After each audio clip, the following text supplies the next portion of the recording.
7 November জাতীয় বিপ্লব ও সংহতি দিবস উপলক্ষে মেহেরপুরে সমাবেশ করেছে জেলা বিএনপি।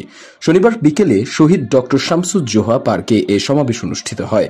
পৌর বিএনপির সাবেক সভাপতি জাহাঙ্গীর বিশ্বাসের সভাপতিত্বে সমাবেশে প্রধান অতিথি ছিলেন বিএনপির কেন্দ্রীয় নির্বাহী কমিটির সদস্য ও মেহেরপুর 1 আসনের বিএনপির মনোনীত সংসদ সদস্য প্রার্থী মাসুদ দরুন।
বিশেষ অতিথি ছিলেন সদর উপজেলা বিএনপির সাবেক সভাপতি অ্যাডভোকেট মারুফ আহমেদ বিজন, সাবেক সাধারণ সম্পাদক সাইফুল ইসলাম, জেলা যুব দলের সভাপতি জাহিদুল হক জাহিদ, জেলা ছাত্র দলের সভাপতি আকিব জাভেদ সেনজির ও জেলা মহিলা দলের সভাপতি সাইয়েদাতুন নেসা নয়ন সহ বিএনপির অঙ্গ সংগঠনের নেতাকর্মীরা উপস্থিত ছিলেন।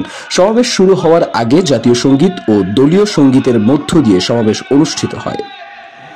দীপু নূর, বর্তমান টেলিভিশন।